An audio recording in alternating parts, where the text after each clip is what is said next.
Yes, sir. Okay, I want to call this meeting of the Committee on Closing the Gaps to order. Thank you all for being here today. Would like to remind you that this is on TV, so everybody be on your best behavior. I want to welcome everyone here this morning. I'm glad we have such a huge crowd. If there's any necessity, we'll bring in some more chairs. It's a new facility, and I think our second official meeting here, so it's kind of deja vu. I think we all spent some time in here yesterday. Just want to give you a little bit of an overview. The division of P16 initiatives hosted a P16 Institute on February 1st and 2nd of this year at the Doubletree Hotel North here in Austin. I guess there were some rolling blackouts on February 2nd. Approximately 119 public school and higher education administrators and workforce, community, and business leaders attended a candlelit P16 Institute meeting. This was the second institute of the 2011 fiscal year, designed to bring P16 regional teams of local, secondary, post-secondary, and community and business partners together to assist in closing the gaps by 2015. During the P16 Institute, sessions were offered on Generation Texas training, P16 legislative priorities, establishing partnerships and promoting disciplinary goals, and student affairs and academic affairs collaboration. The next P16 Institute is scheduled on June 15th, 2010 at the Doubletree Hotel North in Austin. That being said, let's go ahead and move to the agenda. Consideration of adopting the minutes from the December 13th, 2010 meeting on the Committee on Closing the Gaps. Does anyone have any additions or corrections to the minutes? If not, may I have a motion for approval? So moved. Is there a second? I'll second. No further discussion. All those in favor, please say aye. Aye. Those opposed, same sign. Motion carries. Item number 3 is an update on closing the gaps by 2015 on research. Kevin Lemoyne, Deputy Assistant Commissioner of Academic Affairs and Research, will present this item. Good morning, Kevin. Good morning to everyone. Thank you. I'm here sitting in for Susan Brown this morning, who couldn't be here, to give you a brief overview on research funding in Texas, including national comparison data, how Texas is doing in moving towards meeting the state's targets for research, some information on the main disciplines that receive research funding, and the latest information on the National Research University Fund. As you know, research is among the 4 main goals of closing the gaps. The target that was set was to increase the level of federal science and engineering research funding to 6.5% of the obligations to higher education across the state. What that means is making Texas more competitive nationally in securing federal dollars for research. This slide basically shows where Texas was in 2007 compared to 1998, when the Coordinating Board started to track research obligations. In 1998, Texas was at 5.3% of the science and engineering research obligations across the country. In 2007, it was at 5.6%, so there had been an increase. Now, let me apologize right now that I don't have more recent data than 2007. We depend on the National Science Foundation for the national comparison by state, and the latest report was supposed to come out this past fall, We called the NSF staff actually a couple of days ago, and they said that report was late and it would be out this summer. So 2007 is the most recent data we have by state on this particular measure. Excuse me, Kevin. Yes, sir. So this was 2007 data, and the report that's coming out in June will be? Will be for FY 2008.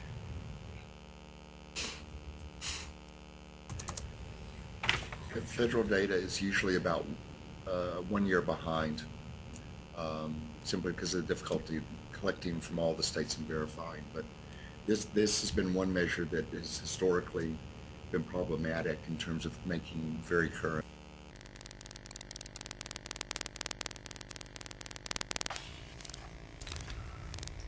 Mary, is that the right one?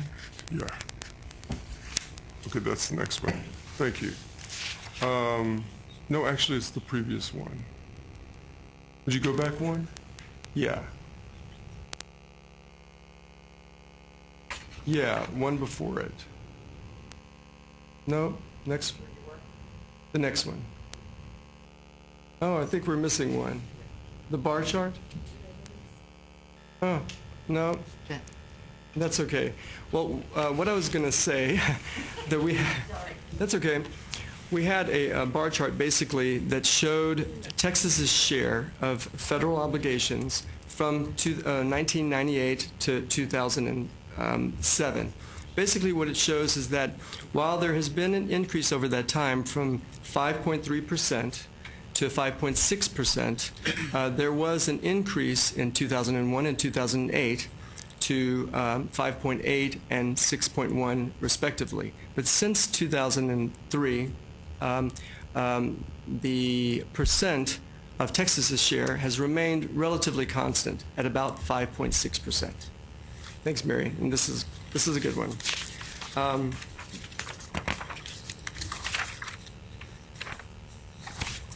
Moving on to research expenditures as opposed to obligations. This slide basically shows that the most recent distribution by sources of funding for research expenditures in the state includes the fact that the federal government provides about 53% of the research funding that goes to Texas. In fiscal year 2010, federal funds supported just over half of the research expenditures at Texas public institutions. State-funded programs supported 20% of funded research. Institutional contributions and private sources made up the rest. But let me just clarify, since most of the members of the committee haven't seen this before. The difference in the obligations versus research expenditures is obligations would be, for example, if you were funded for $1 million in research, that in a grant you'd have the federal government would be obligated for $1 million. But in this chart, if you had the $1 million but you spent $53,000 of it that year for research, that's all that would show up in the expenditure. So it's so some people might say they got a $6 million grant, and they would, but it may be spread over 5 years. But the figure that would show up would be much smaller in the expenditure. So so this is a better gauge of actual research activity versus dollars that will be eventually available. Absolutely. But that's true across the board in any state. That's correct. Right, so research obligations, basically what you're awarded and what you're committed to spending on research, and then expenditures are what you actually spend within a given year. Thank you, David. And as you know, some of the state-funded programs that do contribute to research expenditures here in the state are ones that you're familiar with, like the Norm Hackerman Advanced Research Program, the Texas Research Incentive Program, or TRIP program, that was recently established by the legislature several years ago, as well as the Competitive Knowledge Fund, the Research Development Fund, and some others. All right, slide 6. Thanks.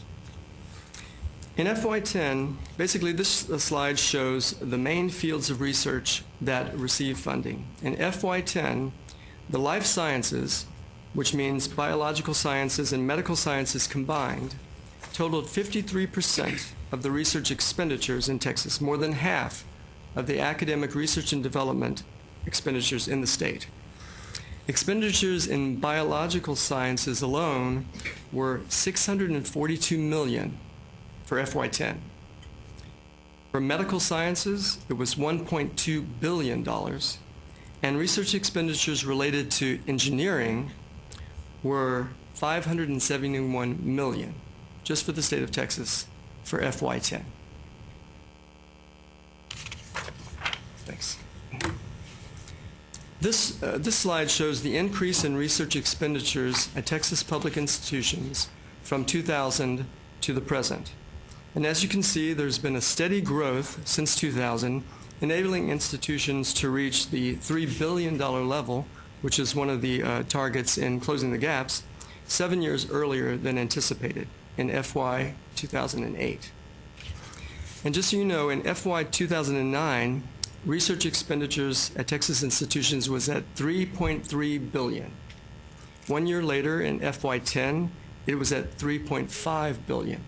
And that doesn't include the independent or private institutions that have contributed more than $500,000 in research expenditures. Next one, thanks. And just a quick summary of this information. Texas is sixth among the states in federal R&D obligations as of 2007. $3.5 billion in total research expenditures at public institutions in FY10. The federal government contributes more than 1/2 of the academic R&D funds to the state of Texas. And then the top three fields, as I mentioned, are medical sciences, biological sciences, and engineering. Now I'll move on to talking about the National Research University Fund. One of the newest sources of research funding, as you well know, is the National Research University Fund, or NRUF, which was established by the legislature last session. And members of this coordinating board adopted rules this past January laying out the eligibility criteria for access to distribution of these funds. Just last week, the commissioner approved the first report to the legislature on the 7 emerging research institutions' eligibility for the fund. As of today, none of the institutions are eligible to receive distributions from the National Research University Fund. The main criterion that was established in the legislature was the amount of restricted research expenditures at an institution for 2 consecutive years, the 2 fiscal years preceding a particular state biennium. None of the institutions reported research expenditures at the statutory threshold of $45 million for 2008 and 2009, which were the 2 years reported in this report. Regarding the other criteria, none of the institutions, well, pardon me, the other criteria, the institutions would have to meet 4 out of 6 of those criteria in order to become eligible, as well as meeting the restricted research expenditures criterion. And only one institution, University of Houston, met 4 out of 6 during this reporting period. And an update on the actual amount in the fund. According to the Texas Treasury Safekeeping Trust Company that works with the Comptroller's Office, as of February 28th, there was over $613 million in the corpus of the National Research University Fund. The average rate of return since inception of the fund was just over 10%. And lastly, as you are probably well aware, several bills have been filed this session that would determine the methodology the Comptroller's Office would use to distribute funds from the National Research University Fund. House Bill 1000 by Representative Branch would divide the proceeds equally among any eligible institutions and the fund itself. What that means is if one institution becomes eligible, it would get half of the distribution amount, and then the other half would go back into the corpus of the fund to continue to help grow the fund. House Bill 2115 does this. It's a little more complicated. The total amount of money appropriated from the fund for a particular fiscal year would be distributed among eligible institutions in proportion to the average amount of restricted research expenditures by the institution in the 3 preceding years. Under that methodology, if an institution didn't receive at least $2.5 million, then the Comptroller's Office would distribute funds in this way. Each eligible institution would get $2.5 million, and then anything remaining in the distribution amount would be divided in proportion to the average amount of restricted research expenditures by the institution. It's a very complicated methodology. Senate Bill 1365 is a companion to House Bill 2115. And then the last one that has been filed was Senate Bill 557. The methodology described in that bill is as follows. Each eligible institution would be entitled to a distribution amount equal to the sum of 1/7 of the total amount appropriated, and an equal share of any amount remaining not to exceed an amount equal to 1/4 of the remaining amount. What that means is if only one institution becomes eligible, it would get 1/7 of the distribution amount plus up to 1/4 of the 1/4 of the remaining amount of the distribution. Another pretty complicated methodology. Can you give some example here, amount of money, and that way we can understand better? Yeah, absolutely. In speaking with the folks from the Comptroller's Office, what they've told us is that the target growth for one of these endowment funds is about 8% per year. But the Comptroller's Office doesn't typically distribute more than 4.5% in a given year, 4.5% of the corpus of an endowment fund. So I don't have my calculator with me now, but 613 million, what's 4.5% of that? Somewhere around 25 million, 26, about that, let's say 25 million. So let's say 25 million would be available within a given year.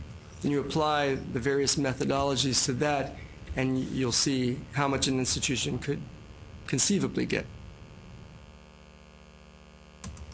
Could you tell me who the sponsors? I know you did mention Branch, but I didn't pick up who sponsored 2115. Yes, sir. 1215 is Coleman. Senate Bill 1365 And is Ellis. Ellis, and then Senate Bill 557 is Duncan. Is who? Duncan. Okay, Duncan, okay. They're listed. I see it. Next page. I'm sorry. Thank you. Absolutely. Well, that does conclude my presentation, and I'd be happy to try to answer any other questions. Even though I'm not as good as Susan Brown at answering the questions, I'll do my best.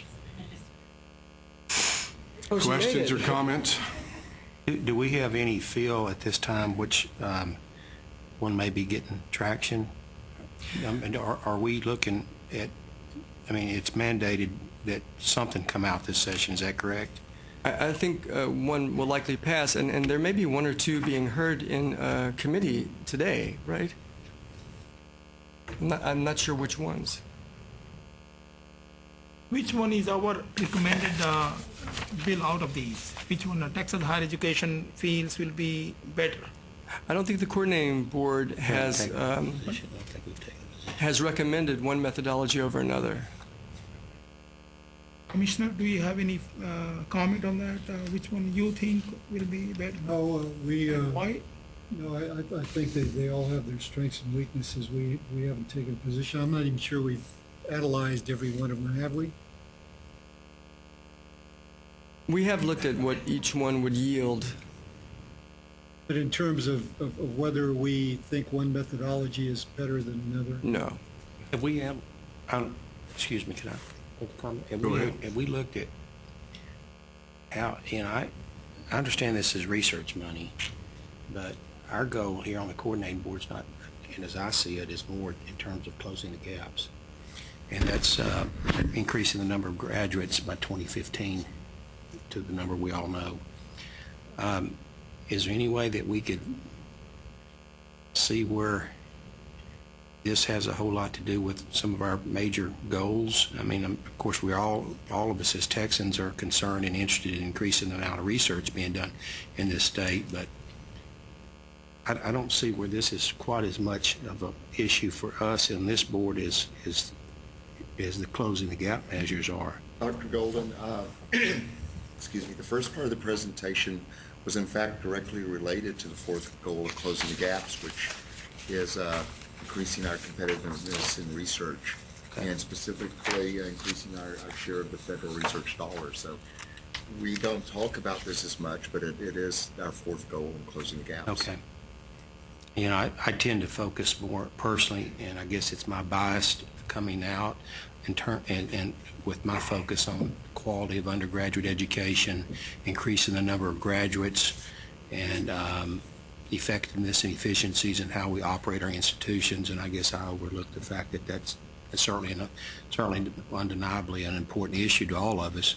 But I do think we tend to spend more time talking about the things I've just mentioned, and perhaps we neglect to focus as much time and attention to the research efforts that need to be made also. So thank you for correcting me and bringing You're that up. absolutely correct, and I think it would be worth mentioning that with our NHARP, the ARP program that the board has Turn your mic on.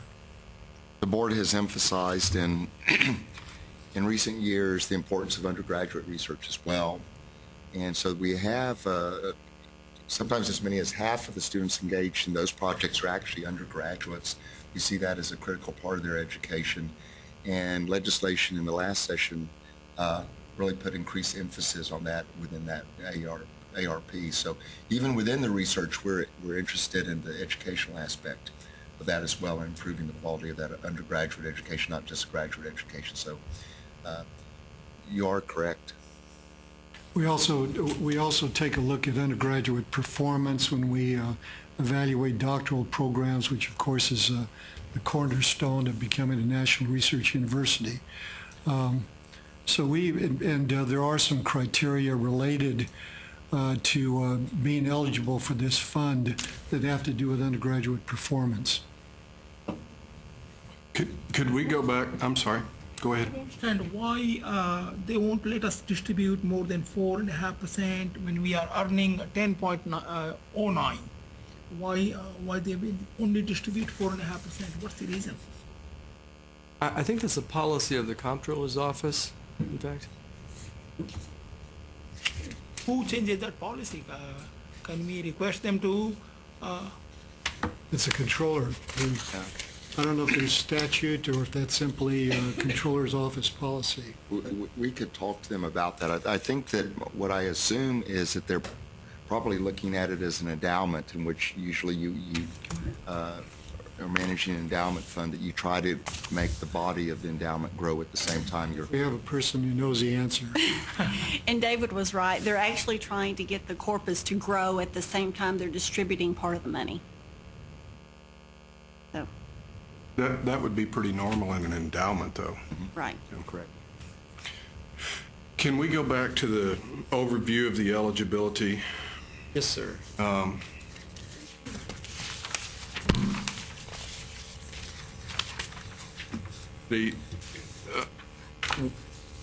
We have the 7 institutions indicated as emerging research universities.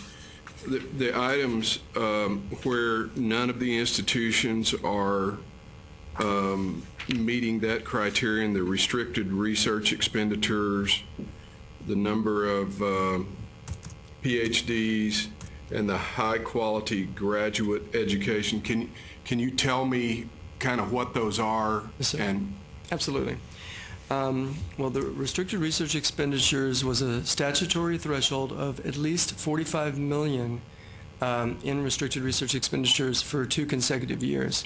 And according to the statute, those years have to be 2 years preceding a state fiscal biennium. So we could only use 08 and 09, which are the 2 years preceding the current biennium. Regarding the number of PhDs awarded, none of the institutions met that threshold of 200 PhDs for 2 consecutive years as well. And then for high-quality graduate education, there are multiple measures under that kind of umbrella of high-quality graduate education. None of the institutions met the minimum number, which I think is 3, under that particular criterion to be identified as eligible. Kevin, you might want to address, you mentioned the years that we have to use according to the legislation, but we do have institutions that are very close on some measures given more recent data, correct? We might want to Absolutely, mention absolutely. those and And which we got a areas. legislative request just the other day for the FY10 data on restricted research expenditures, and there are a couple of institutions that have exceeded the 45 million that's statutorily designated. The next report that we plan to send to the legislature on eligibility will be next year, 2012, and we'll be using data from 2010 and 2011, the 2 fiscal years preceding the upcoming biennium. Would you We mind? have 3 institutions, correct, that are at this point at the 200 level or just about there.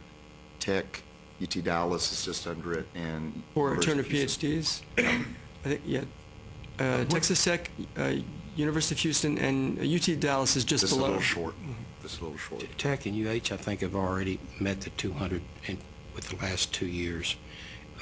Could you, and of course, I think all of us would agree that the goal is to see all 7 of these institutions be able to access this money as quickly as possible. And I think that this board, as well as perhaps the legislature, has done a good job in trying to set up a fair set of criteria in which those institutions could access that money. I think the goal would be to allow those institutions that qualify to access the money as soon as possible, so we would have more students having the opportunity to go to Tier 1 institutions.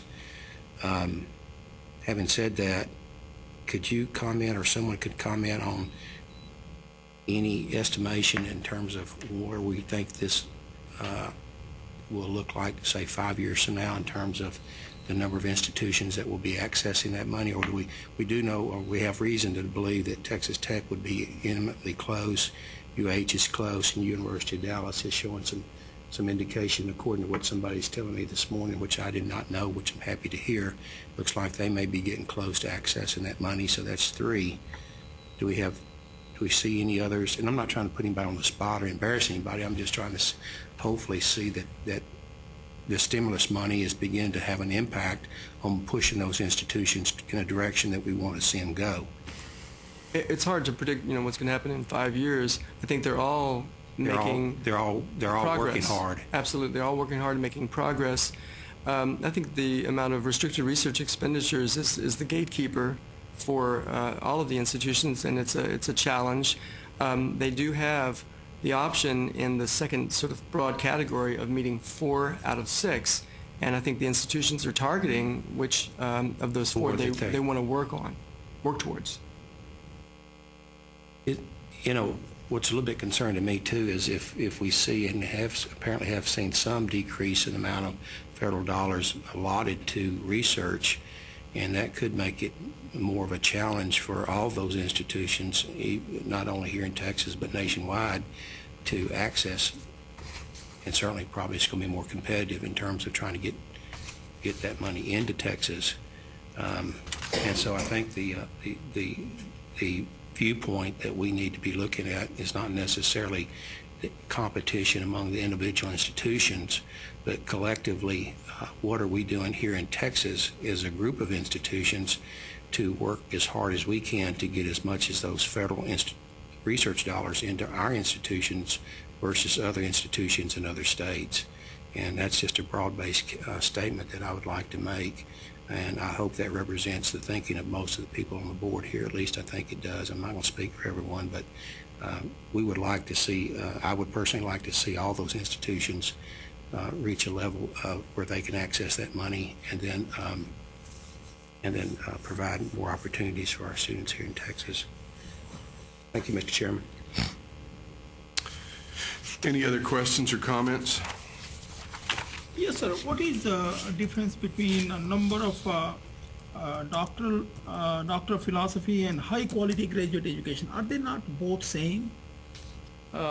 F and B, are they both not same thing? Number of PhDs and high quality graduate education, are they two different things?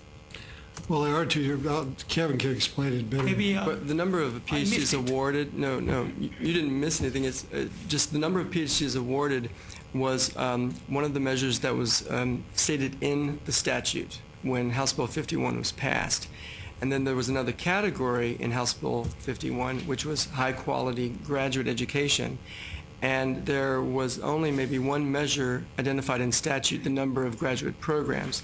And it gave the authority to the coordinating board to develop other measures of high-quality graduate education. And what are those? Pardon me? What are the measures? Well, I don't have them before me, but I think they are the GRE scores of enrolled students being at or above national norms for 5 doctoral programs. Blanking now. What are the other ones? Masters and doctoral Thank graduation you. rates. Master's graduation rate, doctoral graduation rate. Median time to degree. That's right. A doctoral time to degree as measured by the National Science Foundation.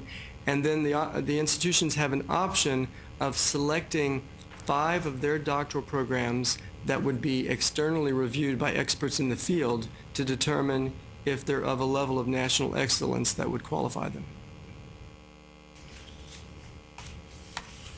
Thank you. So the bar is pretty high. I, for one, am just thrilled that there's 3 institutions that are obviously making some pretty good headwind here. And, you know, when you, and Doctor, I think you'd have a better idea of, you know, with some experience in California, but there's probably a reason that California has 13 or 14% of all the research dollars. That, you know, that's historically been something. They have multiple universities that can access these funds, which is our goal of trying to create more institutions that are qualified. If there are no other comments, any other questions or comments? I don't think there's any. Thank you very much, Susan. Thank you. Kevin. Let's move to agenda item 4, the quarterly update on college readiness initiatives. Highlights focusing on the College and Career Readiness Initiative Faculty Collaboratives Program. Dr. Araceli Martinez-Ortiz, Director for Educator Quality, and Dr. Leslie Hewling, is that correct? Correct. Professor of Education at Texas State University and Director of the Texas State University System Education Policy Implementation Center, will present a brief update on the program. Good morning. Good morning. morning. Thank you very much. I would just like to serve as someone who will introduce Dr. Hewling in terms of what she's going to talk about, because really we want to highlight the work that our partners are doing, who are the institutions of higher education. And as you mentioned, Dr. Leslie Hewling is a director of Texas State's EPIC Center, as well as a professor of education at Texas State College of Education. And in addition to that, she leads one of the faculty collaboratives that she's going to talk about today. So we thought that that would be best for her to provide a little bit of background on the initiative. It's an initiative that aims to support higher education faculty in their efforts to ensure that teacher candidates are developing the content knowledge and the teaching skills to enable students to master the college and career readiness standards and, in essence, have them ready to be successful for college. So again, this is an effort that focuses on providing support to faculty at higher education institutions in their quest to prepare teachers. Dr. Hewling will briefly discuss the background of the initiative, some of the specific goals that we have been working towards, and the accomplishments of the 4 faculty collaboratives. And I will certainly be here to answer any questions as they come up. Dr. Hewling. Great. Thank you. Mary, if you want to. The College and Career Readiness Initiative, as you know, is grounded in the Texas College and Career Readiness Standards. And if there's any group that knows the background of those standards, you would be it. So that makes my job a little bit easier. Essentially, as the K-12 curriculum becomes more rigorous and the public schools move from the current tax test to the end of course exams that are based on the college and career readiness standards, practicing teachers are getting training in that more rigorous curriculum. It is critically important that the people who prepare the teachers for the public schools keep pace with the changes that are being made. And so just, briefly, in terms of what we are trying to accomplish with the new standards is to enable teachers to better prepare students for success in college and the workplace, to help provide students with better career options, and to supply Texas employers with an adequate supply of highly skilled workers, as well as keep Texas competitive in the global marketplace. So it is an ambitious agenda, as I'm sure you will agree. In terms of what we are doing with the universities and with teacher preparation, first of all, you have to kind of understand that teacher preparation in Texas is a large and complicated endeavor. We have 178 approved teacher preparation programs. Some states have 3 or 4. Texas has 178. So trying to work with all of those providers. These teacher educators, the people who are preparing the teachers that will teach our children in Texas, need to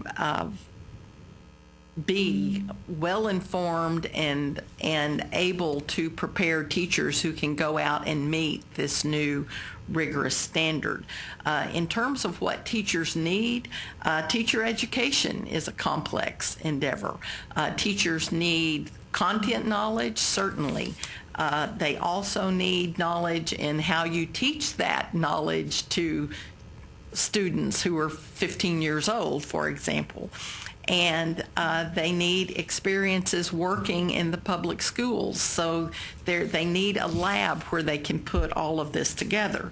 And we need teachers that can hit the ground running from day one. And so it is a complex endeavor. We are very much working to increase collaboration between the content faculty and the education faculty. I think this, as in many areas, we're kind of working against or combating a silo problem. So that's what this endeavor is addressing. Kind of go to the next slide. Before you move on, could I just ask one question? Absolutely. You indicated there's 178 teacher preparation programs in Texas, and other states have 3 or 4. Why? What's the big difference? Well, I can give you part of the answer, and other people may want to give you. Texas allows a lot of alternative certification programs. Some of those are operated by education service centers. We also have for-profit teacher preparation programs. It is somewhat driven by supply and demand in terms of the teachers that we need for our schools.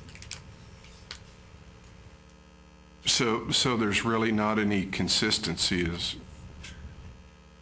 if you had 178 different. There are standards, and they go through an approval process. It is a problem to have consistency across 178 programs. And the aspect as an organization, has looked at this phenomenon, and there are many changes in the works to make more rigorous standards for the preparation of teachers. And certainly we're working with TEA and many of these programs to make sure that they are meeting some of these standards. We don't have that quality control over teacher preparation in non-higher education entities, but we do extend information. And this is what we're going to talk about a little bit today, that even though we work directly with the public higher education organizations, we see that teacher preparation is beyond that. And where we can share best practices, findings, information, we're making efforts to reach the community colleges, even the for-profit centers. We have gone to some of their conferences to share some of the information about the importance of CCRS. So we're focusing on teacher preparation, faculty in this effort, but certainly where we can, we're going to try to impact as many of the other programs out there. I would like to also add that the greatest number of teachers are being produced by alternative certification programs and not colleges of education. So it is imperative that we reach out to them, but the standards are changing, but it's going to be a while before they get a handle, because I don't think when they approved the process for the alt-cert programs, they anticipated that so many of these for profit would come about, and so it's been a challenge. Great. Chairman, I have a question. One of the objectives that we have, a main objective, we must educate people in cost-efficient way in the state of Texas. There are 178 programs Texas has, and other states have 3 or 4. Why don't we reduce these 178 programs to 20 or 30? I have an experience that one of the companies that I did business with, they had 500 standard pipe supports between their 8 offices, and we worked on it for a year. We reduced the standards to 63, and it was enormous amount of saving for them, and it was just big success. Why can't we reduce the number of programs from 178 to maybe 10 or 20? Well, frankly, sometimes the Texas traditions of marketplace values and local control get out of hand. It's that simple. We've intentionally wanted to open up opportunities for different vendors, suppliers, providers to compete in Texas, and as you heard, this got out of control. It went far beyond what anybody could anticipate. I think now, from what I understand, there's a move to try to establish standards across the board at a sufficiently high level that the number of providers of teacher certification programs would decline significantly. Is that correct? That's correct. There's an adjustment process that is going to take place now as you know, in industry, as we raise the quality standards for those suppliers, well, many of those suppliers will no longer be able to compete. And so that's what we're striving for. Now, we're very confident, as we know, the quality of the traditional program, so-called traditional programs with the higher institutions, higher education institutions. We're very confident in those quality levels, and we see that again and again. So I believe that we are in a flux here, and there will be a change, and it certainly is a move in the right direction to raise the standards of quality. And there's a weeding out process going on right now, and I hear from superintendents over and over again that all things being equal, they would prefer a university-trained teacher as opposed to the alternative certification pathways. That's correct. That's what we hear. Yes. Okay, so if I understand this right, then we've got 178 different programs that have to meet some criterion to offer those programs. But then when a teacher goes through that program, it's assumed that they're qualified to teach, and there's not any sort of I don't know, exam or what there is? Or? There are certification exams. They typically are a content exam, so if you're going to be a math teacher, it would be a math TexAS exam. There's also a pedagogy exam.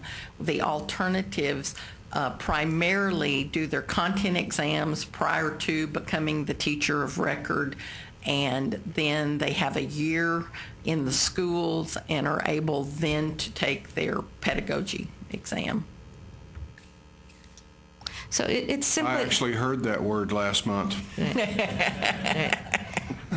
It's a matter of these teachers knowing the knowledge immediately for these exams and whether that is enough. And what we're finding is that we need to measure the longer-term impact of that teaching.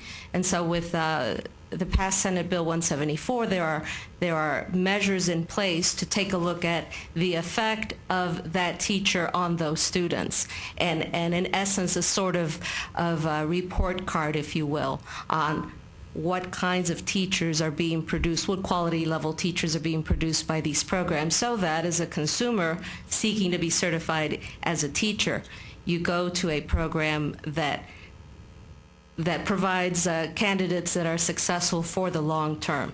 So at the moment, the focus that we want to take is we just present this as this is the status of the world that we work with. We have a world where there are many teachers being prepared by many different types of programs.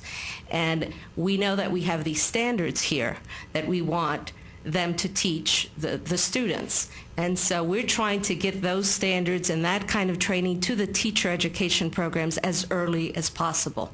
And that's, if you could focus on that, that's what we're trying to do. And you'll see that we've had to make some choices as to how we go about doing that. And certainly we're focusing on the university programs, but we're also going to talk and reach where we can, where funding allows. Going back to what you don't want to focus on for a moment. Okay. What was the rationale behind teachers not having to demonstrate their understanding of pedagogy until they've taught for a year, rather than entering into the classroom already having demonstrated that knowledge? I think it's grounded in a view of how people learn to teach and whether or not you can provide enough mentoring support and program support while they are learning in that first year of teaching. The difference too in the traditional program, when students are admitted into a teacher prep program in a college university environment, they go throughout that process of the 4 years and are exposed in the classroom watching teachers. And so that's why their student teaching may be only a semester block, where that alt-cert teacher has not had that exposure. So that's why I think that process that Dr. Hewling... So in other words, we're putting thousands of teachers into the classroom that we think we're confident they know their content, but we have no idea whether they know how to teach. That could be the case in the alt-cert several programs, that is the case. programs. Yes. Yes. In higher ed, it would be a little bit different because these students are being watched so closely throughout their preparation before they even become the student teacher in that classroom assigned to a teacher of record. So, Well, that's not unlike what we're doing in higher education instruction. I mean, we've got a lot of people in classrooms teaching in higher education that may know their material. They've never taken a formal course in how to teach in education through the College of Education. And a lot of them are stellar researchers that are being assigned teaching responsibilities that have little or no interest in teaching, and not all of them. Some of them are doing a very good job, but a lot of them are not doing a real good job. So, that problem is not unique just in public education. I see that same problem in higher ed too. And it affects the quality of the graduate and how effective that student goes into the world and how productive that person is in society. I don't know what we can do about it, but that's where we're at. You said that's where we're at. Well, we're there in higher ed too. performance funding will help that problem. Absolutely. Absolutely. You know, I will make a comment. I don't have all the answers, but the more I stay involved in higher education, the more convinced I am that we're not going to move that needle in the direction we want to go until we tie it to some form of funding. You can sit there and explain this thing away. You can draw pictures. You can get up there and have diagrams, and you can have all these programs that are good, but little of them are going to have, they don't tend to have the effectiveness unless people understand that they're not going to get paid if they don't make progress. So I think that's a fundamental means in which this agency has adopted to try to improve the outcomes in higher education, and I'm strongly convinced that that's what it's going to take. And I'm happy that that's the position that was here when I got here, and I think you guys were already well on board before I showed up. Just glad. And perhaps that's a good segue, because you mentioned the importance of focusing on preparing higher education faculty. We talked about the teachers as the impact. That's who we're trying to impact. But we really are focusing on the faculty, as you'll see in the mission statement of these faculty collaboratives. Right. Again, with Teacher Ed, you're working with both content faculty and education faculty.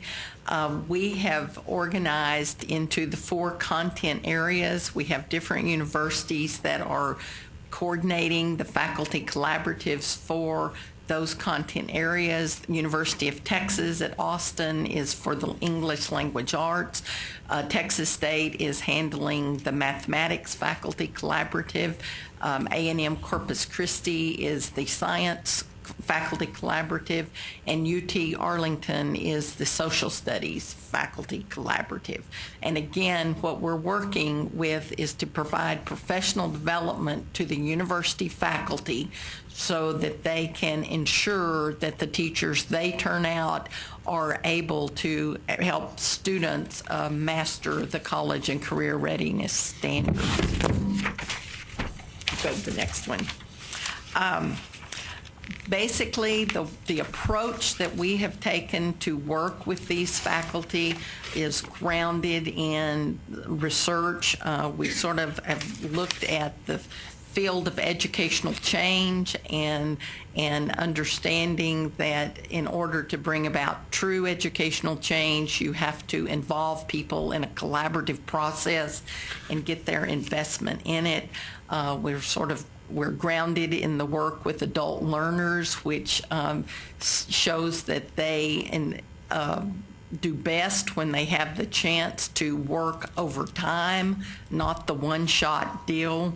And so these are sort of the tenets, the research tenets that we have based our approach, which is to work with a core group of faculty over time and to get their investment in doing their program analysis and against a set of standards to then determine whether revisions and enhancements need to be made.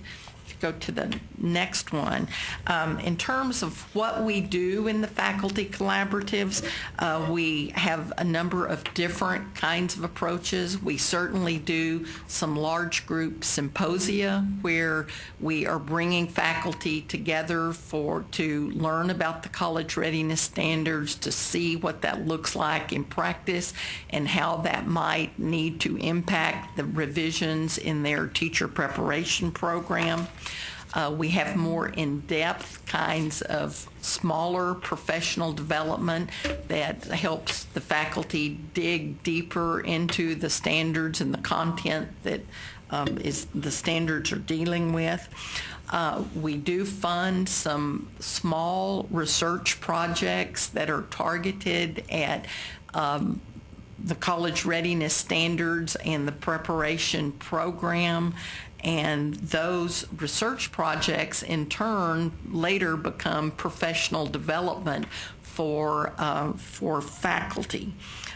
We do have an electronic portal that that certainly advertises our events, but also has some of these resources that have been developed through the research projects that are funded through the faculty collaborative.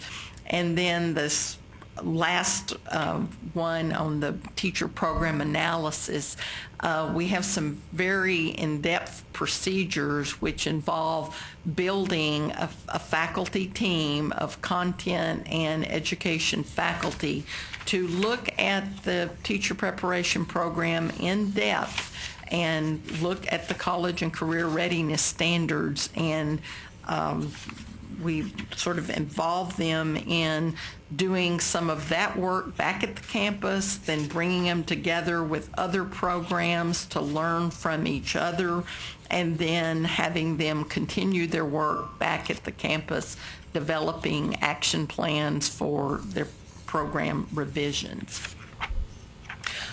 We mentioned the web portal. This is the front page of it, the home page. The web address is at the top of the page. Basically, there is a common format, so if you clicked on mathematics, you would then see the events, the happenings, the products of mathematics. If you clicked on science, you would see it for the science faculty collaborative.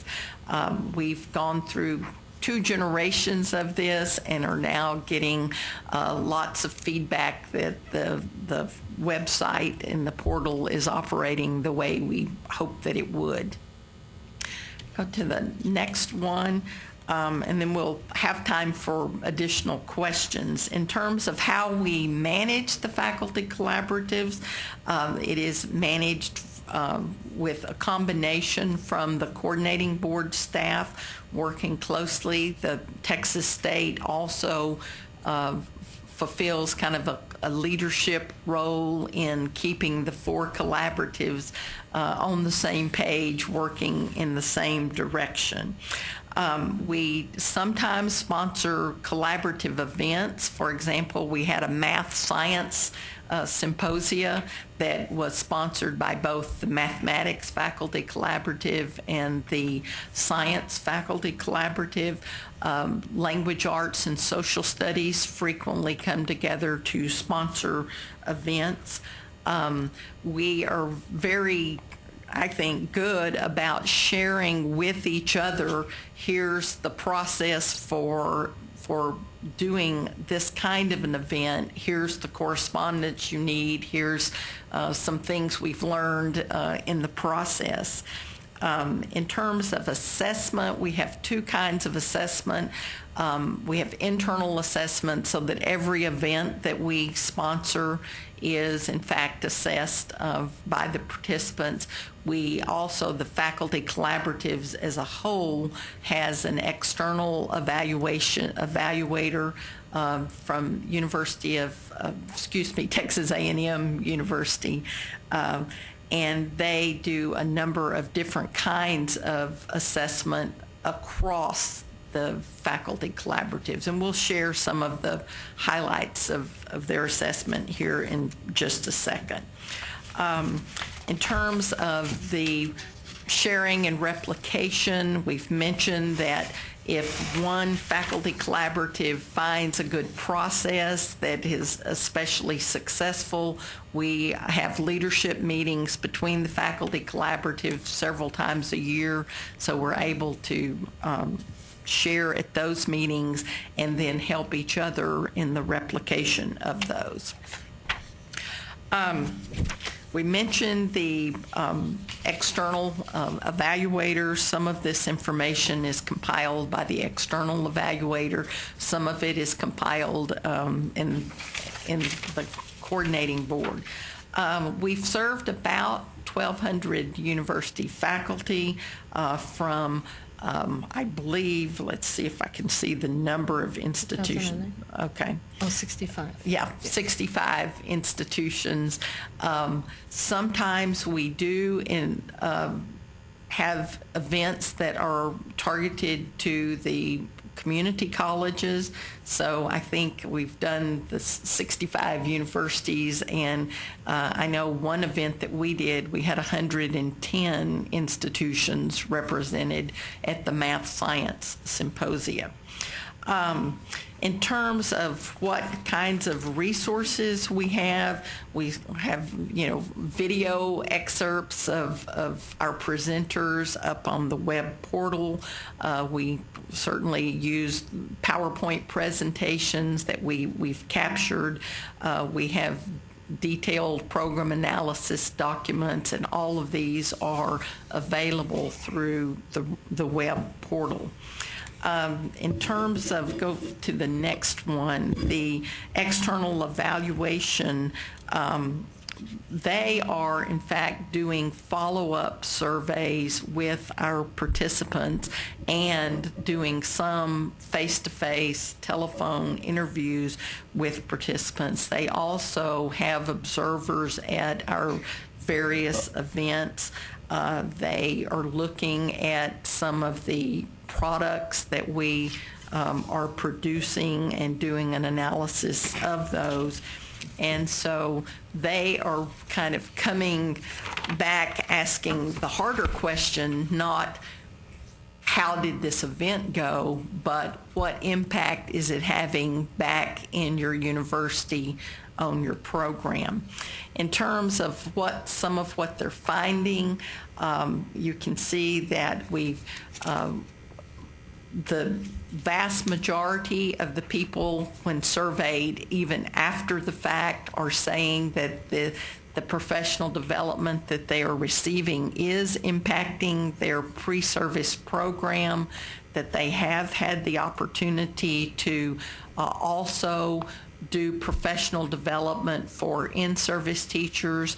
Keep in mind that university faculty deal closely with public school teachers who are supervising the field placement of our teacher ed candidates and where we have student teachers placed in the schools. They believe that their programs are better preparing the teachers to help students master the college and career readiness standards. Many of them are taking a leadership role in their universities to help get this information out.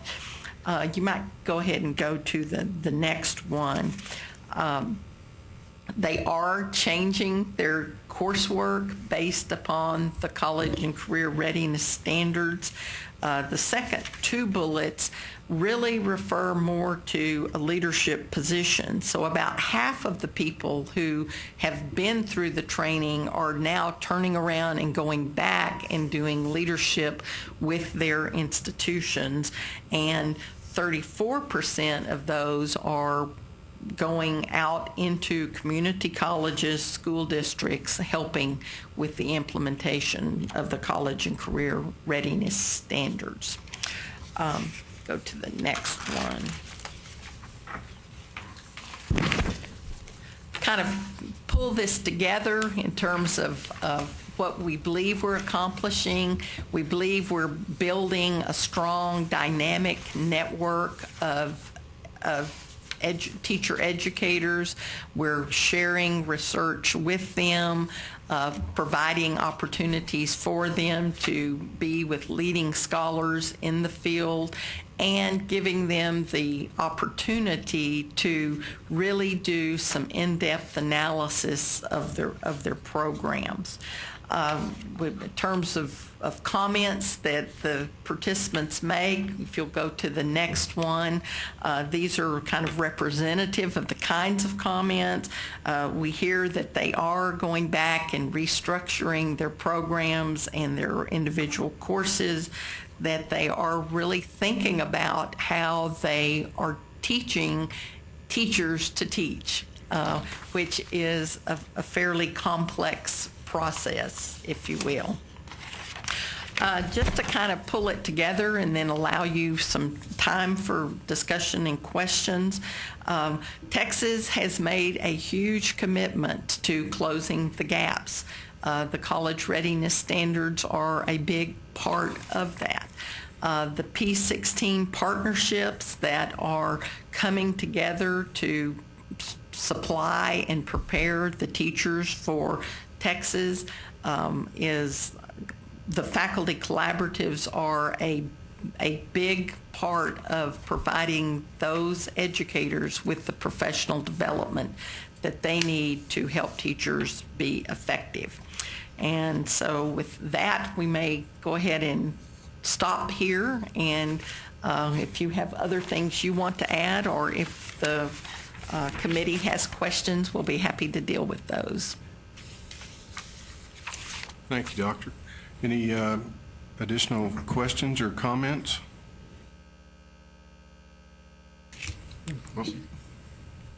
How, at this point, can you tell, is this a replicable model? Is this something we can do at every public institution in the state that offers teaching credentials? Or I believe that it is. We believe we are serving statewide institutions. We have 4 universities that are helping coordinate these efforts, but we are certainly opening them up and getting good participation from all of the institutions.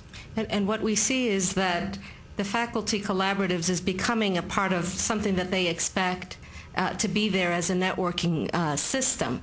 And so they know to go to that portal. They know that there will be this symposium that will talk about these things. And we're starting to see a Venn diagram of sorts where the collaboratives are beginning to link up with, let's say, the Math Science Teacher Academies, those with other TEA initiatives that focus on the same things.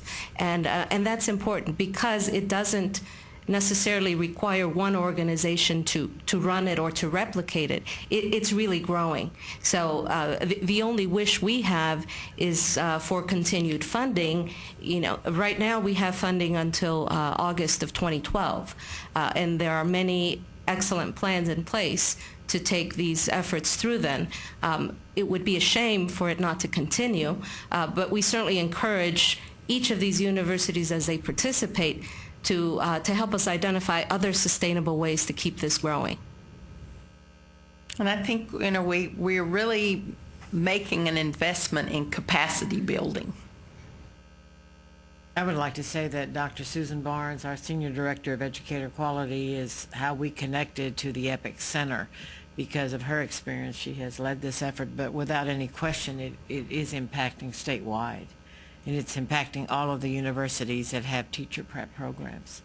And I have been to several of the meetings, and they're very, very well attended. yeah, I actually would like to attend one of these meetings, particularly in English language arts, since that's my area. I was going to tell you there's one coming up next week. Absolutely. We'll get a calendar to you all. It's a continuous, we can't attend all of the events. They've grown, you know, such far and wide, and regionally too.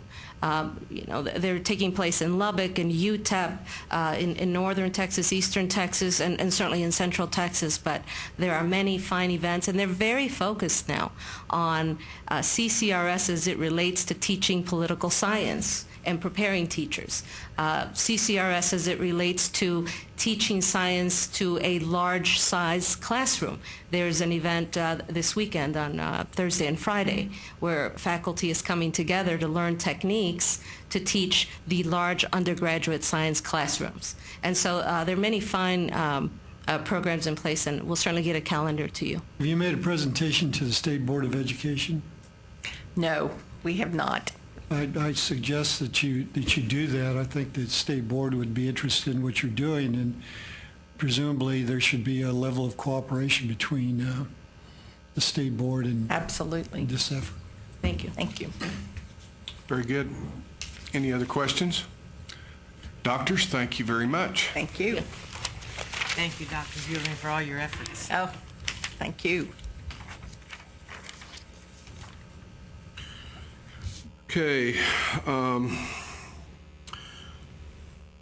Agenda item 5A, consideration of adopting a staff recommendation to the committee relating to the approval of funding to provide student incentives to defray institutional testing costs for the administration of the Algebra 2 and English 3 end-of-course assessment to entering college freshmen. Dr. Laredo?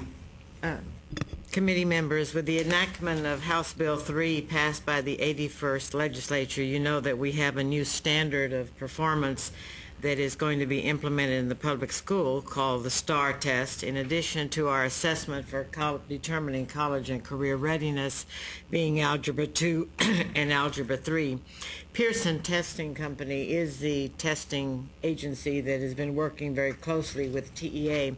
Lynette Heckman, who is in the audience, our director in college and career readiness, has been the key player that has been working very closely with TEA as SB3 is enacted in terms of assessment.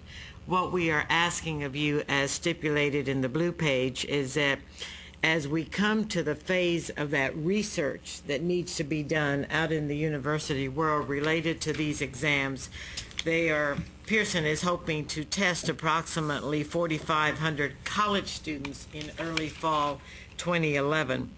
And so what we are asking is coming to you for permission to utilize our funds under Strategy, Participation, and Success to team up with TEA, utilizing up to $225,000 to incentivize students to want to participate in this study of these tests that are going to be administered.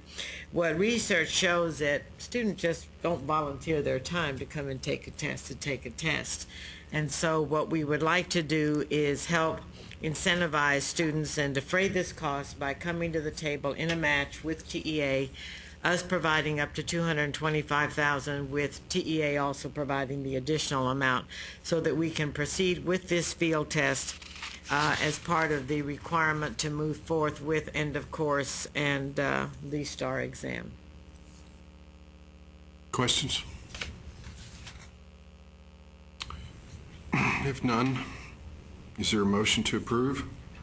So move.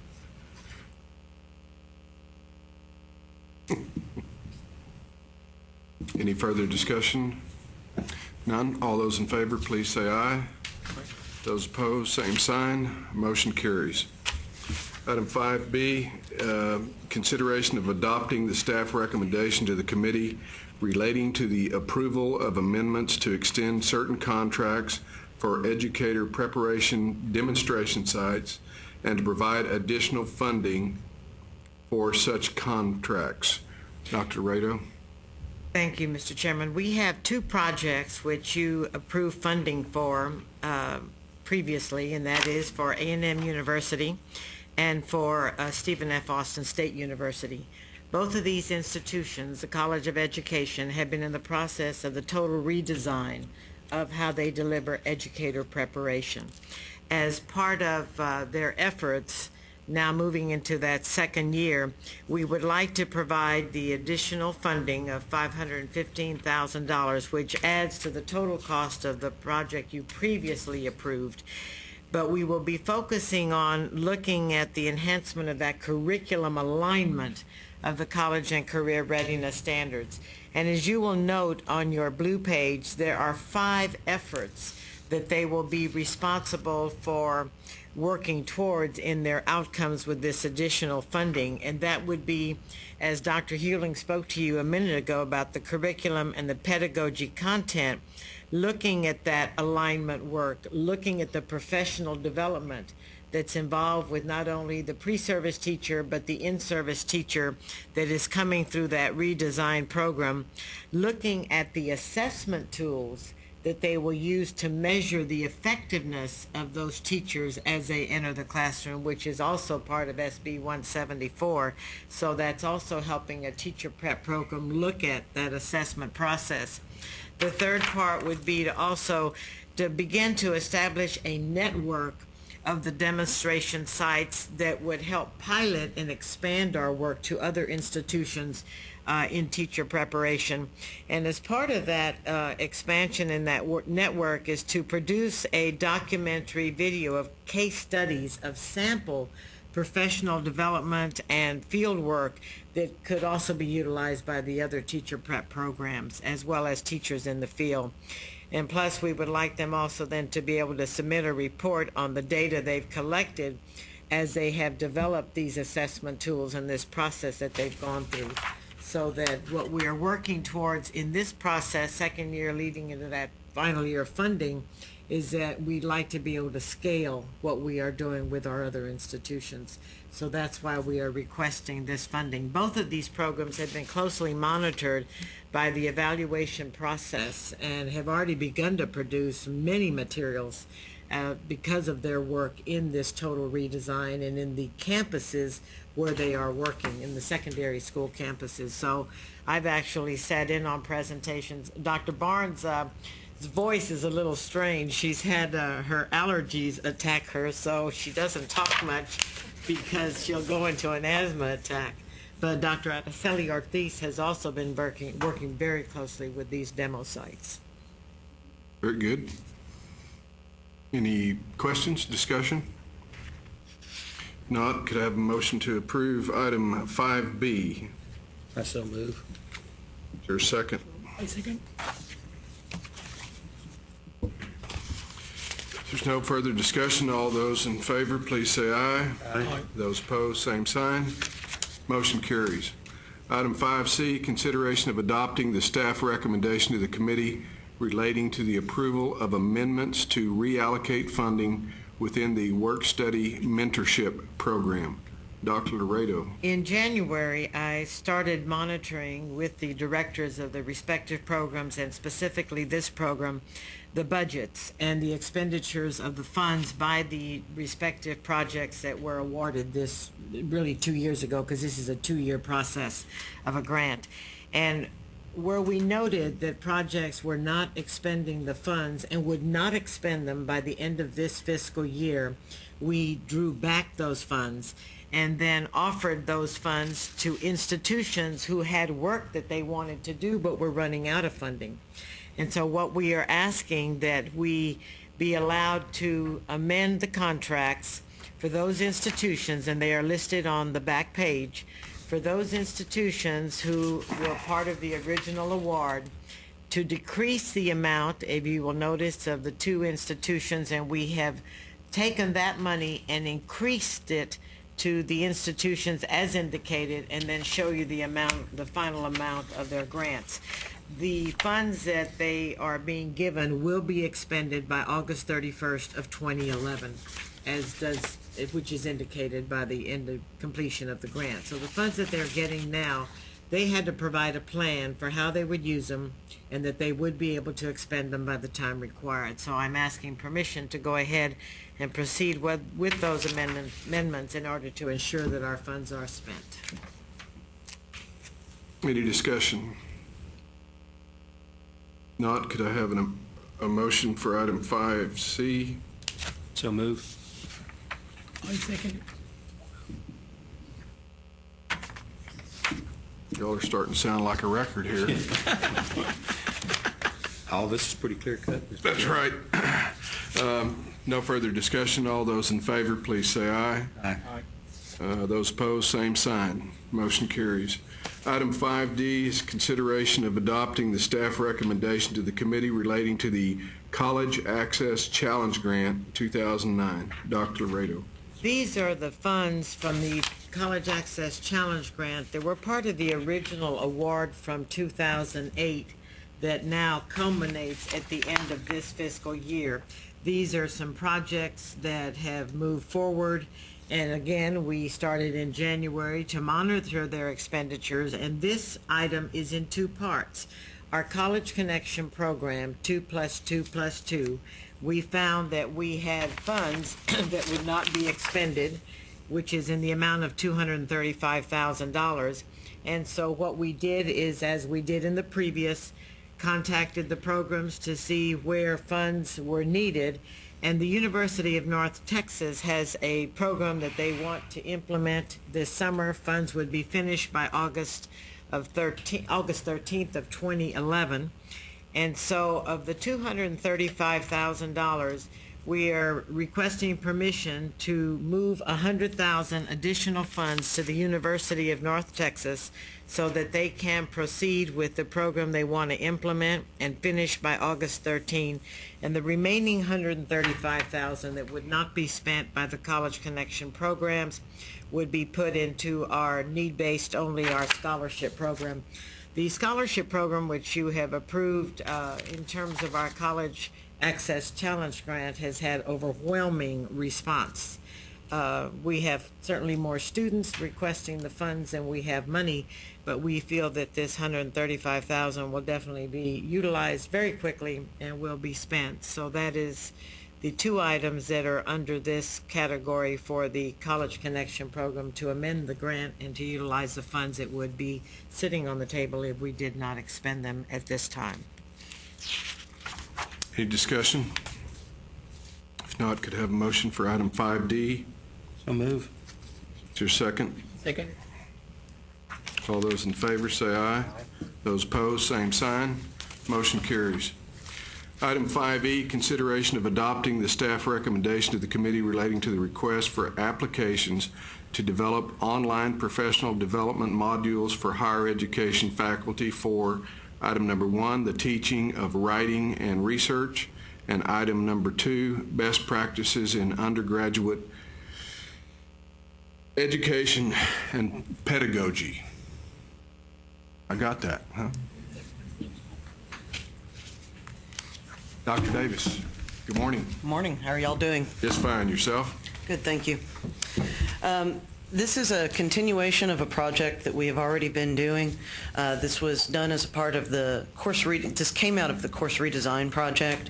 We discovered as we were doing the course redesigns that one of the things that impacted the effectiveness of course redesigns was faculty development. We also know that, especially when we're looking at the large introductory level courses, especially at many of our community colleges, those are courses that are primarily taught by adjuncts, and oftentimes those are adjuncts who may not have as much experience doing teaching. In this time of budgetary restraints, it's increasingly difficult for institutions to provide their faculty with a number of faculty development or professional development options. And also when we look at our more rural areas, there oftentimes are not as many options for faculty and professional development, like conferences and things like that.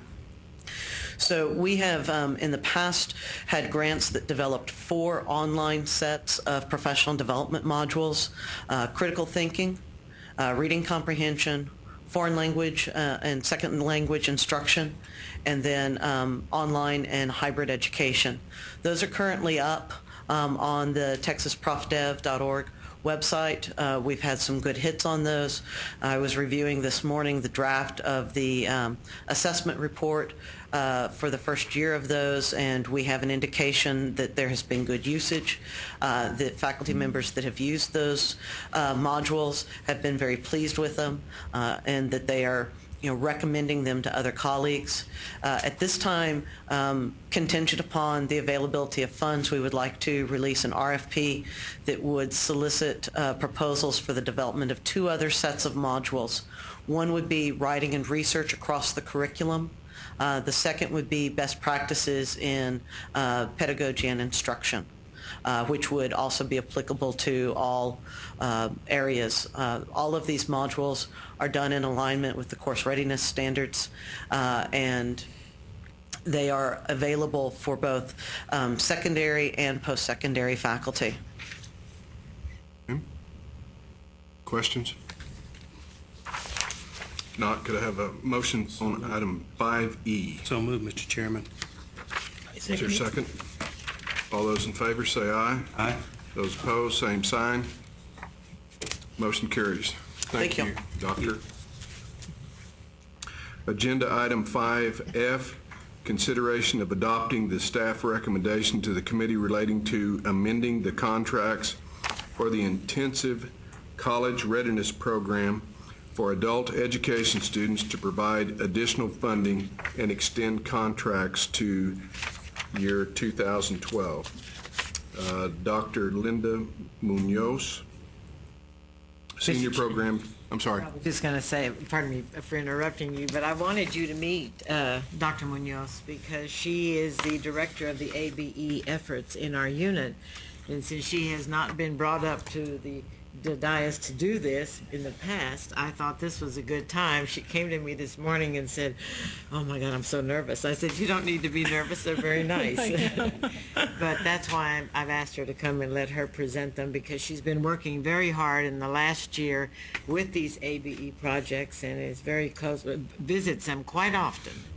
So I thought that you might want to hear what she's learned from this experience, especially since this is new in our efforts and certainly very much coupled with our work in developmental education to really be able to separate these populations and to serve them adequately and to expeditiously move them into the arenas where they need to be, workforce, or certainly preparing them for their college routes. Excellent. Okay, so the intensive college readiness programs for adult education students are designed for recent GED graduates or returning adults returning to higher education or returning to school after 3 or more years out of high school. And the reason we are requesting an additional year of funding for these programs is because of what we're learning. Some of the challenges are for these programs, and namely, they're having some challenges with the recruitment and with transitioning these students effectively. And one of the reasons that requesting additional funding is to find out what is the best curriculum for design and implementation of each of these programs. What do we need to do to support these students, and to track them and support them through in their first semesters into college, and to see how many of these students in either integrated reading writing programs or math programs can skip levels of the developmental ed and go directly into at least 1, 2, or 3, maybe all 3 credit level classes. And early preliminary evaluation is showing that students are increasing their scores on the THEA, on the TSI assessments, and so that's encouraging, but final evaluation isn't ready until June of this year. What is the increase on the THEA? What's the percentage increase? How much? I don't think I have a complete score. I don't think I have anything from Megan or from Robin Zuniga about what the scores increases are, but I know that they're higher in math and higher in reading, but not as high in writing yet that I've seen. Issue you note, she said integrated reading and writing. These programs are either integrated reading, writing, and or math. They're doing all 3 or choosing one of the 2. Could you give us an example of a hypothetical of an individual person moving through this program? Well, a student let me give you an example of one particular program and what they're doing that's a little bit different than all the other programs.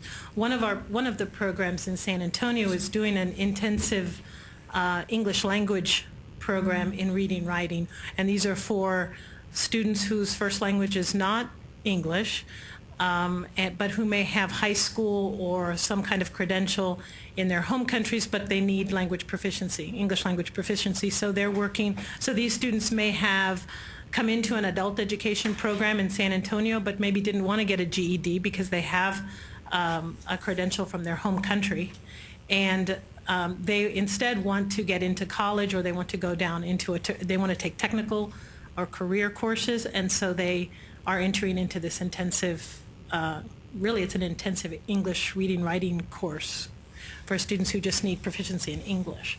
So that's an example. There may be there are programs that are on college campuses that are linked with adult basic ed programs. So when the students finish a GED, when they attain their GED, they are then counseled to go across the hall to the intensive college readiness program so that they can bring their skills up to be better prepared for college.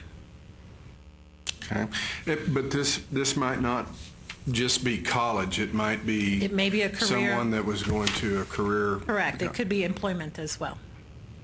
Okay.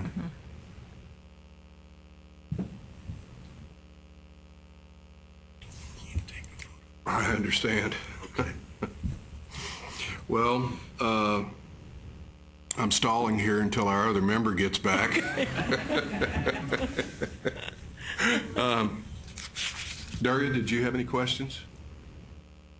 Keep on giving additional fund to the same college.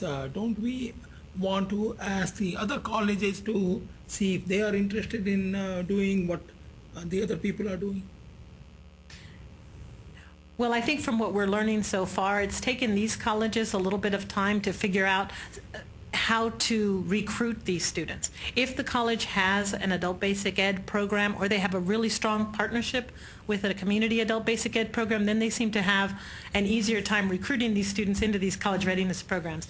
And so programs that intended to start in September had, they may have had 10 or 15 people at their orientation, but then no one showed up for the actual time of testing. So they're trying to build partnerships, and it's taken a little bit of time for some of these programs early on. So I'd like to try and give them an additional year to say, okay, now they're figured out how to do the recruiting, so let's see if they can actually focus now on curriculum development and design. The intent, whenever we give money to institutions, there is an RFP process. And so they applied. These institutions applied, we funded them, and now this will lead them into the third year. But it is our hope that what we learn from these institutions and the groundbreaking that they do will then help scale this so that other institutions can look to them for that advice. The other day, the commissioner and Dr. Gardner had a meeting with 5 of the community college systems who, also have concerns for how do they implement these ABE programs, because it's a huge population of individuals out there who are trying to be identified, who we want to identify, but we also want to be able to serve them well. So this is that entry point that ultimately we hope to be able to use them as those models that other institutions can look to. So that's how they're selected. They themselves put themselves to the table and say, we want to apply for these funds. And if we have more than we can fund, then of course we have to go through a process of evaluation before we select the top ones, because we want to make sure that we've got something to work with that will lead us to success. And I just want to point out one thing, that each of these programs has developed, each of these programs have developed a separate curriculum, depending on whether it's math or integrated reading writing. And a requirement is that they're aligned, these curriculum are aligned with the college and career readiness standards. And so the evaluation process is going to look at, well, let's see what an 8-week program, intensive program would look like that would bridge this gap between GED attainment and college readiness. And will this information be available to other institutions? Yes. Okay. And how do they access it? Well, That's where we'll have to create that network, just like we've done with the faculty collaborative, just like we're doing with the demo sites. A network, they would become a network, a resource to be utilized by other institutions. Okay. Very good. Any other discussion? If not, is there a motion to approve item 5F? No move. I second it. All those in favor say aye. Aye. Those opposed, same sign. Motion carries. Item 5G, consideration of adopting the staff recommendation to the committee relating to amending the contracts for adult basic education innovation grants to provide additional funding and extend contracts to the year 2013. Dr. Munoz, you're up again, and you're doing quite well, I might add. The Adult Basic Ed Innovation Grants are grants designed to integrate adult basic education, reading, writing, and or math, with technical or career certificate programs at community colleges. So these programs are integrated in the sense that the student may take a career or a technical certificate class in the morning, and then perhaps an adult basic ed program in the afternoon that supports that class. So the curriculum are aligned between these two programs. There are 3 programs that we're requesting extension of funding for these 3 years, and these programs are doing innovative, I would say innovative programs, and extending the service to many more students. One program has already graduated 14 students out of a health information specialist program at a community-based organization in Houston. And I think 95% or 13 of the 14 students are employed currently out of this 9-week program that they started in October. And so we want to just encourage these folks and continue funding them for an additional year so that we can, again, evaluate, have a better idea about where their successes are, determine what type of curriculum they have to integrate these programs with these different technical and career certificates. I just want to add too to that, what she's just saying at the end. Sometimes people will say, well, you've done something 1 year, why can't you just stop at that point? Or you've done it 2 years. But when you've done something for a good, strong 3 years and you have more confidence in saying what you've done based on what you've implemented, who you've taught, and the outputs that have come out, you have much more assurance that you're on the right track to doing what could be scalable and successful someplace else. And again, this information is available to, or will be available? Correct. It So- will be available to all institutions. Okay. Questions? Not, is there a motion for item 5G? So move. Is there a second? All those in favor, say aye. Those opposed, same sign. Motion carries. Item 5H, consideration of adopting the staff recommendation to the committee relating to the Development Education Math Improvement Project, fiscal year 2010 and fiscal year 2012. And excuse me, but Doctor, thank you very much. I'm sorry, go ahead. Mr. Chairman, I'm going to ask that this item be tabled at this time, but I'd like to explain why, since we've had it on the agenda. You know, as data shows, developmental math is one of the, even math in general, I think, is probably one of the hardest subjects for many students to find success in. And as part of our SIDEM project, we awarded the EPIC Center at Texas State a grant previously to address the issue associated with developmental math. They have done a phenomenal job with the program we have implemented in this past year, and we thought that it might be an excellent idea to extend that contract to incorporate the math training also for the adult basic education projects that we have. But when we sat and had discussion with the EPIC Center, it would complicate the contract because of the university requirements. And so when we had that discussion, we decided best to go ahead and not do the amendment as we have requested at this time, and we would have to do a separate one later to do the ABEs, the Adult Basic Education Program. So that's why I'm asking that this be tabled. Is there a motion to table? So move. Second it. All those in favor say aye. Aye. And those opposed, same sign. Motion carries. Agenda item 5I, consideration of adopting the staff recommendation to the committee relating to a request for proposals to select a vendor for statewide coordination of the Generation Texas Public Awareness Campaign in fiscal year 2012. Dr. Laredo. As part of the CACG grant funding, which we hope is going to be coming through to us for fiscal year 2011-2012, we, from experience, know that letting out the RFP to continue our work with Generation Texas, as in the past when we started Generation Texas, is a lengthy process. We don't have a lot of time when the government announces the grant to the time to get it to you to do this whole process. And if we waited to develop that RFP, it would be fall, in the middle of fall of next year before we could even move forward. So what we are asking from you at this time is permission to be allowed to develop the RFP in the event that funding is offered to us again for that second year of that potential 5-year grant from CACG. And we will be coming back to you as we move through this process, but I just need permission to begin the work in the event funding is going to be awarded. Any discussion? Long discussions with legal about this because of where we stand at this point.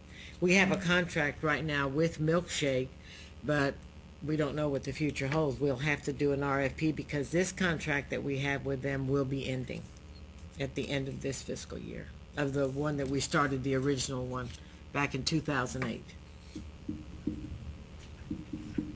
Any comments, questions? This grant is for coming up with the proposal.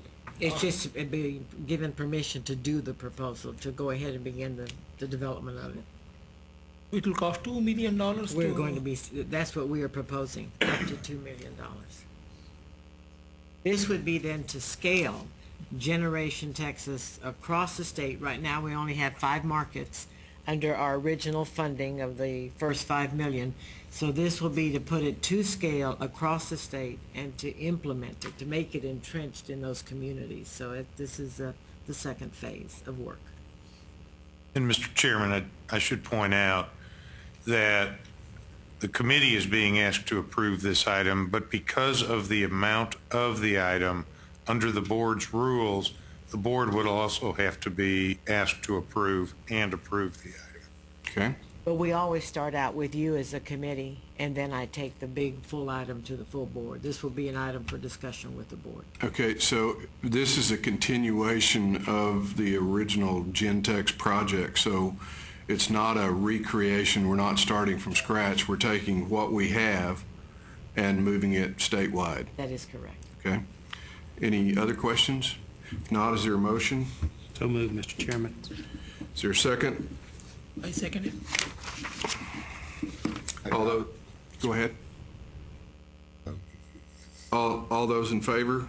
Aye. Aye. Those opposed, same sign. Dr. Gardner? I just wanted to clarify that this could potentially be with a different vendor. It's a continuation of the project, but That's why it's an RFP. Right. Okay. Item 5J is consideration of adopting the staff recommendation to the committee relating to amending the contract with the Texas Association of Developing Colleges for the AVID post-secondary project fiscal year 2011. Dr. Laredo. In our work with AVID, the Texas Association of Developing Colleges is the umbrella organization under which the 5 private HBCU program sits. And as part of AVID, 3 of those institutions are involved in the AVID project. Previously, money was awarded to TADC for the inclusion of these schools in the AVID project in the amount of $60,000. At our last committee meeting, you approved the increase of funds to institutions that were in the AVID component from the original amount of funding, $20,000 each, to the amount of additional $10,000. This did not include the TADC schools at that time. Because the previous award under 60 was $60,000, which the commissioner has the right to approve, giving them the additional funding now to do their training this summer, and in addition to adding a new institution, which is the potential of Jarvis Christian College coming to this cohort, I am requesting permission to amend their contract by adding an additional $66,000 so that they can continue their work. And this funding would go to TADC, bringing the total contract award to TADC to $126,000. Because it exceeds the $100,000 that the commissioner has authority, I am coming to ask your permission to move forth with that amendment. Questions, comments? Were these colleges listed on the back of this, were these The original, Yes. okay, so we're not including any, you said something about maybe including one additional? The new one, yes, Jarvis? is Jarvis. And that's because they have come, the president has asked to be considered to be in the Avid program. Avid is going to start discussions with Jarvis, but in order for Jarvis, it moves through, and that's why it says up to, if you'll notice on the front Yes. page. If Jarvis is accepted, because there's criteria they will have to meet, they will have to begin training in June. You will not meet again too close to the time the training will begin for them. That's why I'm bringing it to you now, so that if Jarvis is accepted, then I have authority to allow the funding to go to them. Thank you. Additional discussion? Mr. Chairman, I move for approval. Is there a second? Second. All those in favor, please say aye. Aye. Those opposed, same sign. Motion carries.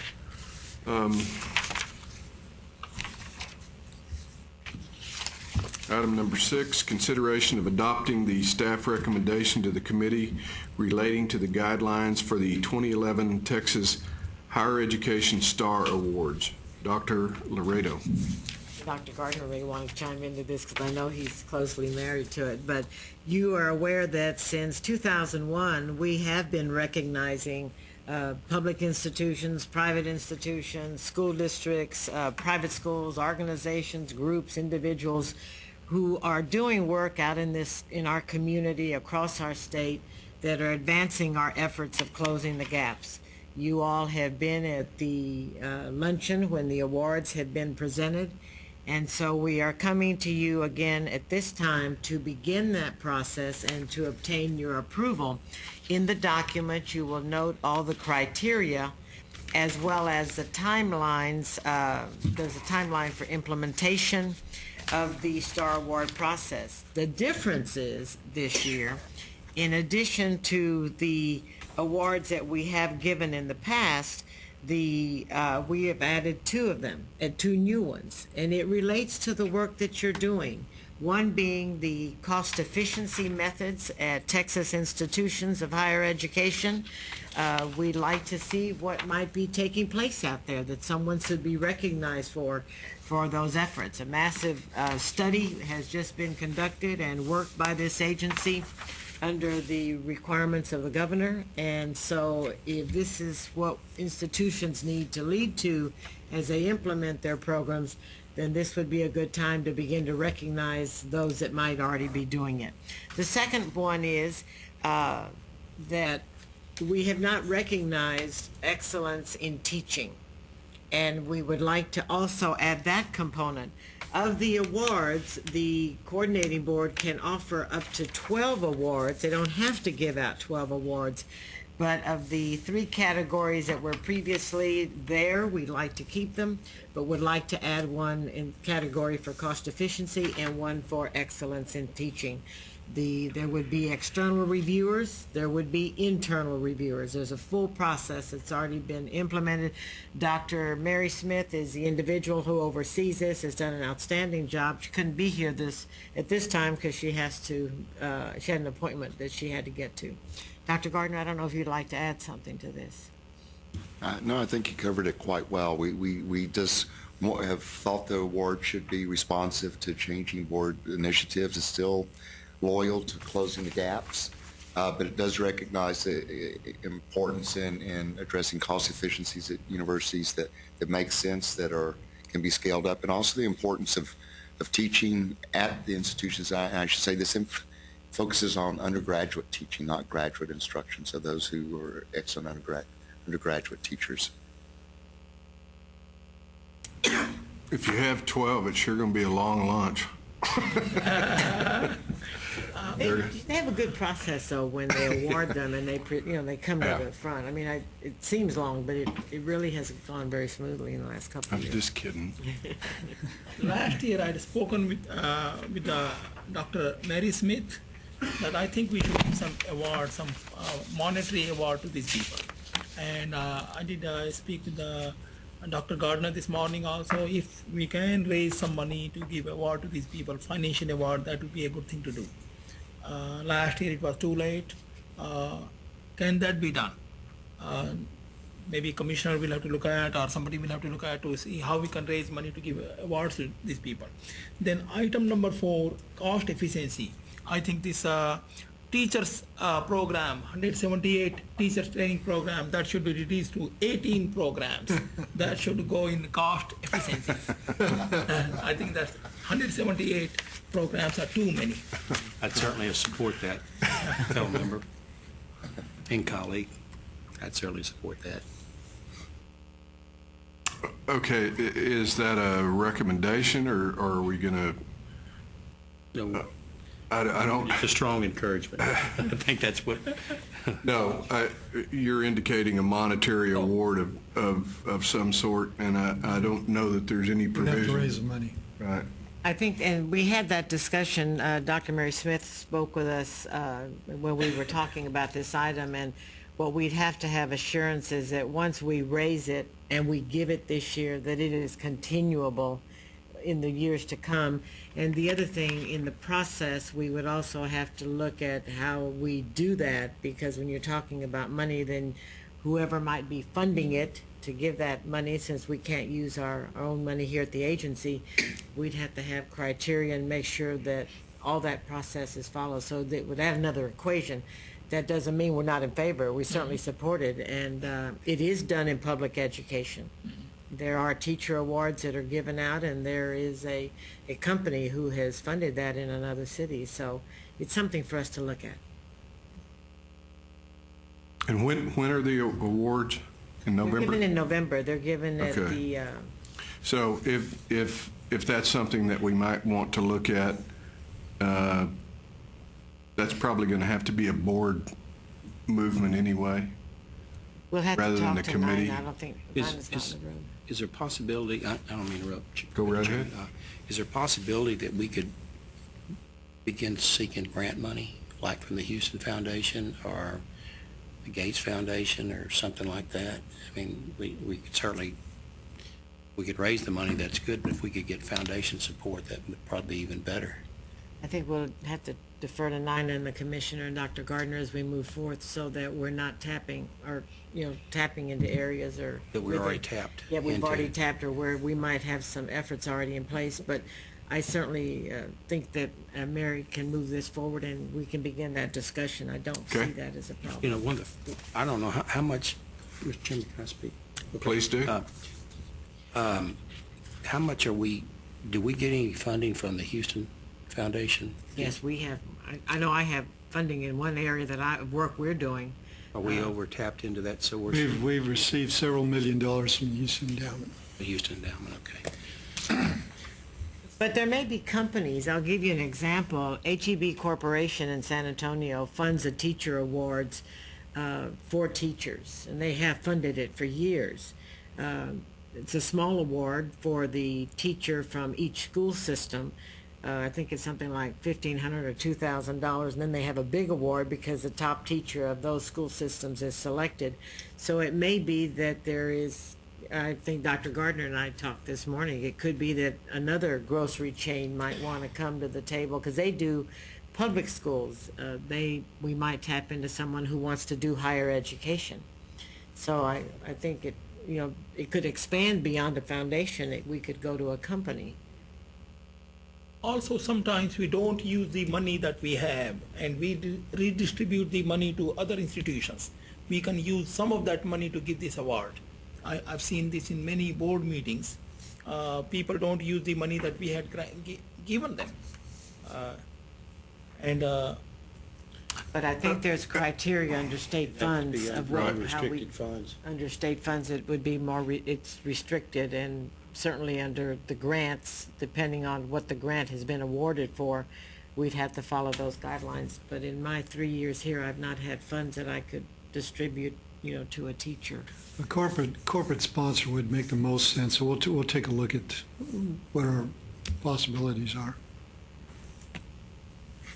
Or if anybody, if anybody knows anybody, if anybody has a connection to a corporation on the board, we could forward that to you all, or explore it ourselves and then get back with you. I like the idea that Durga has. If we could award or tie some stipend to those awards, I think it'd make them more meaningful. It's a matter of whether or not we can come up with the money.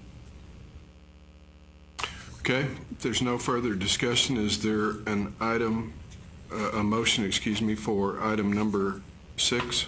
I so move for adoption. Is there a second? I second. All those in favor, please say aye. Aye. Those opposed, same sign. The last item on the agenda, I think, is lunch. I so move, Mr. Chairman. So we will actually adjourn after lunch. But as far as items on the agenda, and I'm not sharing my sandwich with anyone. So let's go eat. Good. Thank you all. First, this meeting, you may be number 3 on the board in terms of number of committee meetings chaired. Yeah. Tell you.